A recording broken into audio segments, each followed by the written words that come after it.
Sa sobrang daming brand ng gulong sa Pilipinas ay sasakit talaga ang ulo mo kung ano ang mas pipiliin mo. Pero alam nyo naman tayo, doon tayo sa budget meal pero quality at maaasahan sa pang-araw-araw na biyahe. Alam nyo ba na may bagong brand na gulong ang ilalabas dito sa Pilipinas?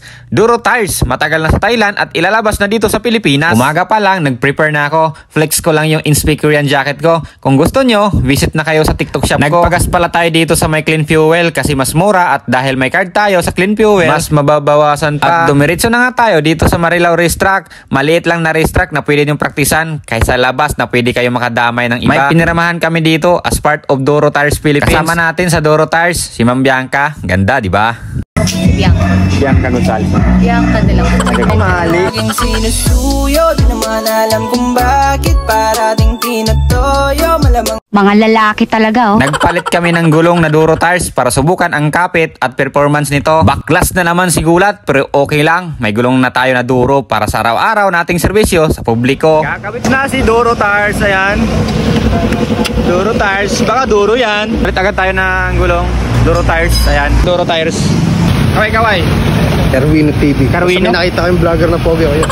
So yun, simula ngayon, January 28, 2024. Kasama natin si Duro Tires. Tingnan natin simula ngayon, January 28, kung ilang buwan sa abutin, kung makapal pa, kung maganda yung performance niya. Duro Tires.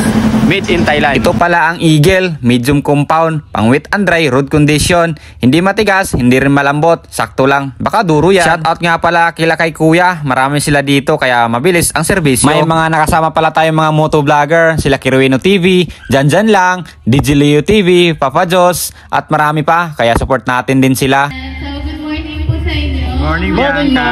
Morning po si Bianca. Marketing po ng Duro Tires Philippines. Una-una po, Duro Tires is made in Thailand. So, a long history of producing bicycle tires since 1945. So, bibilangin natin yan. Nasa 79 years na po sila nag-produce ng Duro.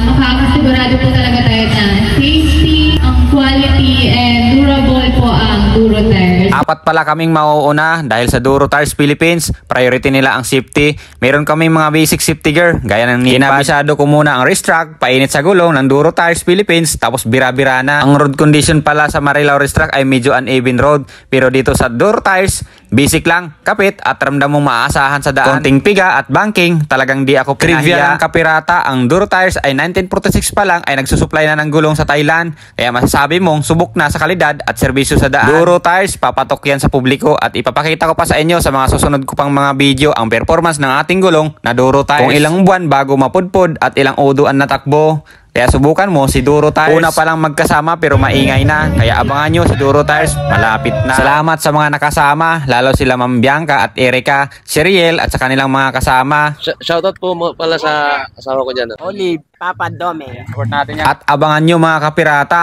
malapit na ang paglabas ni Duro Tires Philippines. Lalo na dito sa Pilipinas, kailangan natin ng gulong na pangmasa at subok at na. At ang lagi nating gamit na belt bag, baka Immortal Motobag yan. Salamat Duro Tires Philippines sa masayang track day. Papalo na din ng FB page mga kapirata, Duro PH. Salamat sa panonood at kita-kits sa susunod na video. Sheesh!